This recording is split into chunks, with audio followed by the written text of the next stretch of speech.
Hello, welcome back to Miami Dade. Again, I'm your host, Frank Pichel. Today is May 18th, 2024. Once again, my friend and former partner, Correa, who has 43 years of law enforcement experience. He was a trainer. He worked in several units, and he is highly commended for his work in the City of Miami Police Department. I know because I wrote a great many of commendations to him when he was a police officer and worked with me. And I appreciate that, and I show my appreciation by, putting it on paper, not just word. Nelson, welcome back, and let's have a little bit of cafecito. Yeah, Cuban coffee. Cops call Cuban coffee CC. They'll say, let's go and have some CC, right, Nelson? Because you know what? We have to invent things in order to break the monotony.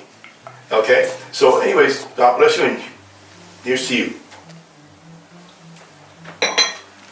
Nelson, let's go back to the topic of the former police chief of Biscayne Park, Luis Cabrera. In the last segment, you said that I should invite him to the show to make his point or say whatever he needs to say. I don't think that's ever going to happen, especially now when he's under investigation by several agencies. Cops know the law in and out, so the best thing to do is keep silent. That's usually the best route to go. So I invite him to Miami Reveal anytime.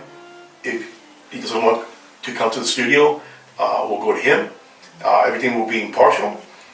No one here wishes anybody ill will. However, this situation was created by his own hand. However, I gotta say the truth. The irresponsibility or the mispieces or malfeasance lies on the CEO, the corporate executive officer of the city of Biscayne Park. I think lies on the city manager. It does lie on the city manager. He's the one that runs the city. So he was remiss and... Well, he put out a memorandum kind of explaining his decisions and what transpired so far. However, this should have never gone to this point. He is the CEO. He's the guy, he's the gatekeeper for us to make sure that our public employees, and they are public employees, paid by our taxes, even though they want to believe otherwise because of the power. He was remiss in not having a continuous oversight of the police department, given the fact that the city of Biscayne Park has a history of corruption within the police department, including that the former police chief was sentenced to 3 years in prison for falsifying crimes and arrest reports. However, what I always said, and I always keep saying, law enforcement, most of them just hate black people. Well, here, that person, the former chief, Areciano, targeted just black males and pinned crimes on them.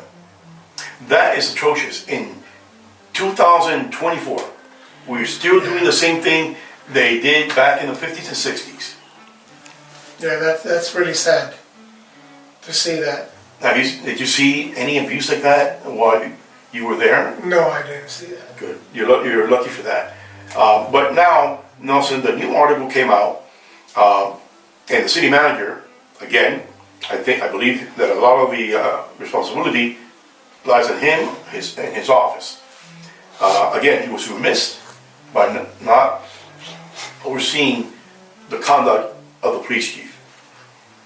What do you think about that? Let me have your words of experience. I think when you appoint a chief of police, you kind of trust that he's going to do the right thing and he's going to do the job correctly. So when he tells you he's going to hire somebody, I don't think as a city manager, you're gonna go and double check to see the background was done correctly or not done correctly.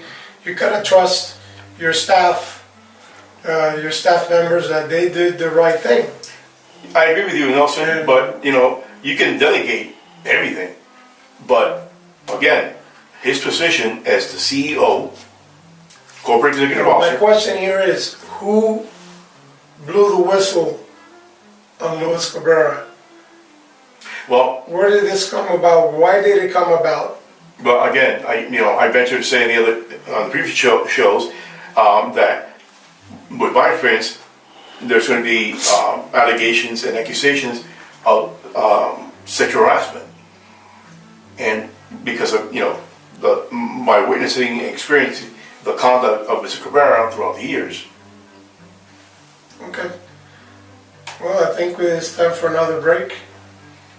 You're right. There's lots to talk about. Thank you once again for watching our show. Here we tell the truth, not because of what we read, but because of our personal experiences and witnessing these atrocities of misconduct and abuse of power while being paid by us. That has to end. Thank you. We'll see you on the next segment. God bless you and God bless America. Thank you.